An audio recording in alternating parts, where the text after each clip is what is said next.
Hello, my friends. Today is May 3rd. My name is Joseph, and this is my May FOMC Debrief. Okay, so before we start, I'd like to level set with everyone as to where we are. Since the last FOMC meeting, we've seen data that is broadly positive. As I discussed in my most recent Markets Weekly, GDP data is okay, unemployment remains very low, wage growth is strong, and the Fed's favorite measure of inflation, core PCE, remains very elevated. So, despite all this tightening, the economy seems okay and inflation still seems to be elevated. Since the last FOMC meeting, we've also had the failure of First Republic.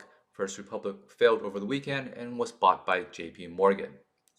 Yesterday, we had the stocks of a few smaller regional banks fall significantly. There is reporting from Eric Wallerstein of the Wall Street Journal that suggests that it may have been some sort of speculative attack. Just looking at the options volumes, you can see that put options on some of them were very close to zero and suddenly surged to 200,000 yesterday. So when I look at the earnings reports of those banks, they all indicated that they had deposit outflows in March, since then stabilized and began to increase again, which is also what Chair Powell noted in his press conference. So the banking system there really does seem to be stabilizing. But if you have speculative attacks like we had yesterday, that can totally change sentiment and panic people, even though there's nothing to be worried about.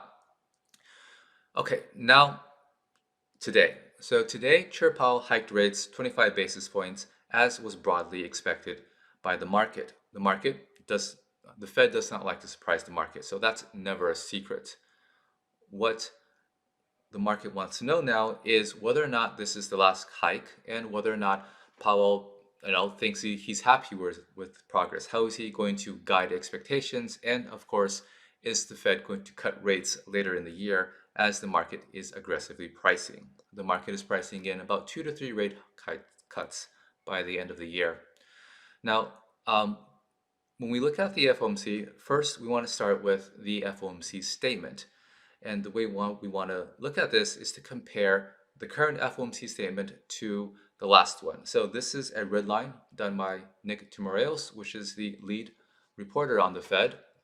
And here in this statement, you can clearly see how the Fed has shifted its posture. The last statement said this: the committee anticipates that some additional policy firming may be appropriate. There's the Fed clearly signaling that they're going to hike rates more. That's been deleted. The new phrase is in determining the extent to which additional policy firming may be appropriate. Okay, so that change in wording is a lot more open-ended, and it suggests that the Fed is now super data dependent. They're not strongly telegraphing additional rate hikes, but they're open to the possibility that they may be some. If inflation comes in hotter than expected, if wage growth is hotter than expected, they're open to hiking rates again, but that doesn't seem to be their default path the way it was last time. Nick also notes that this was the same language that the Fed used in a prior rate hiking cycle. And notably, when the Fed used this language last time, it was the last hike of the cycle. Okay, so there we are. Now, how is Powell thinking about where he is in terms of monetary policy? Is 5% where he wants to be? Is it enough? Now, he seems to suggest that it's enough, and he's noting a couple other aspects that are exerting tightening pressure on the economy in addition to rate hikes. So one, the Fed hiked rates from 0 to 5% pretty quickly, and two other things are happening in the background. Powell noted first, of course, quantitative tightening. We may have forgotten all about quantitative tightening, but it's still happening. The maximum rate it can happen is about $95 billion a month. We're not at max because of various mechanical factors, but it continues to happen gradually, and it's expected to continue. Quantitative tightening is one of the main drivers of shrinking deposits in the banking sector. So it's tightening liquidity, supposedly, that over time will exert downward pressure on economic growth. The other thing that's happening is that banks are tightening their lending standards. Now, this was happening even before all the excitement in March. So let's look at this survey here. So the Fed does a survey to commercial banks about whether or not they're tightening credit conditions.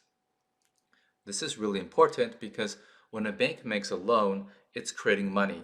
So whoever borrowed money from a bank now has money to spend on goods, services, investments, and so forth. So when you have a lot of credit creation from the banking sector, that's positive for growth and inflation.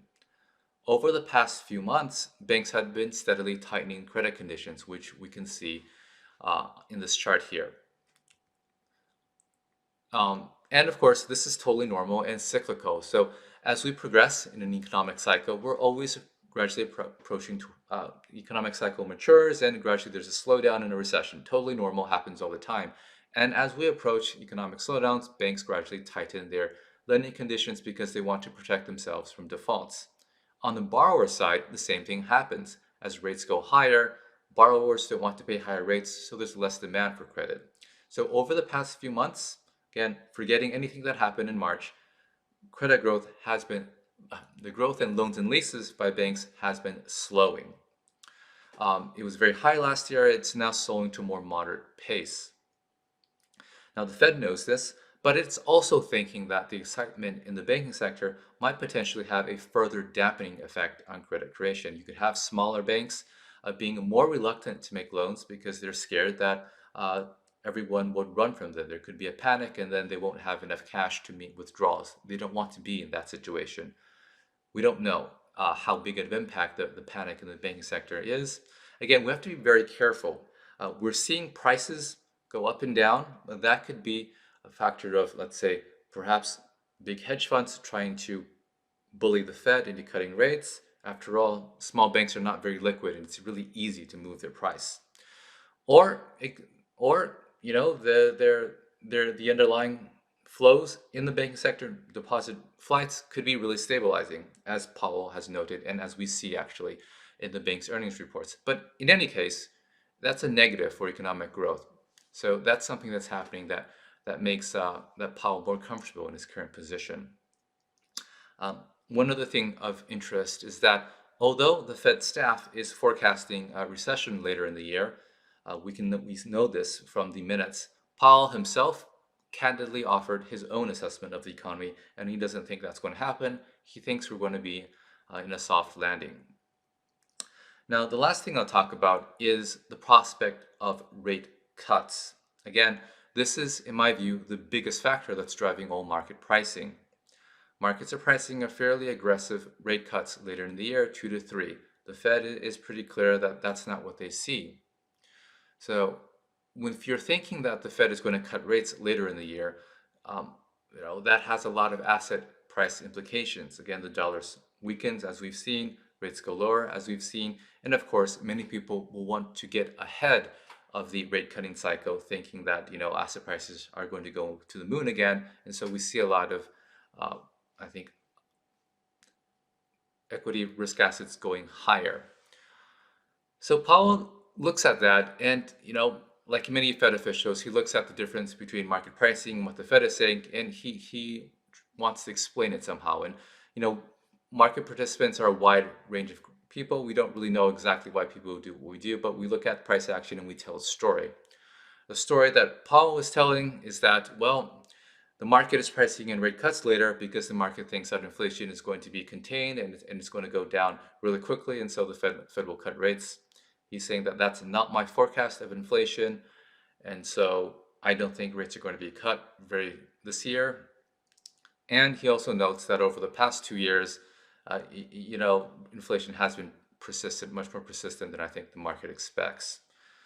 So going forward, what I'm going to be focusing on again is what the Fed is focusing on, that is data. So we have non-farm payroll coming up, and of course we'll look at other things like what's happening in the banking sector and inflation to see how the Fed is, whether or not it's done or not. My best guess, I think we could be at the last hike of the cycle, but it's not unreasonable for there to be another hike later in the year. What I think is really, really unlikely is for us to be cutting rates so soon. After all the data that we've seen suggests that the economy is okay and inflation remains persistent. All right, that's all I have to talk about for today. Thanks so much for tuning in. Talk to you guys this weekend.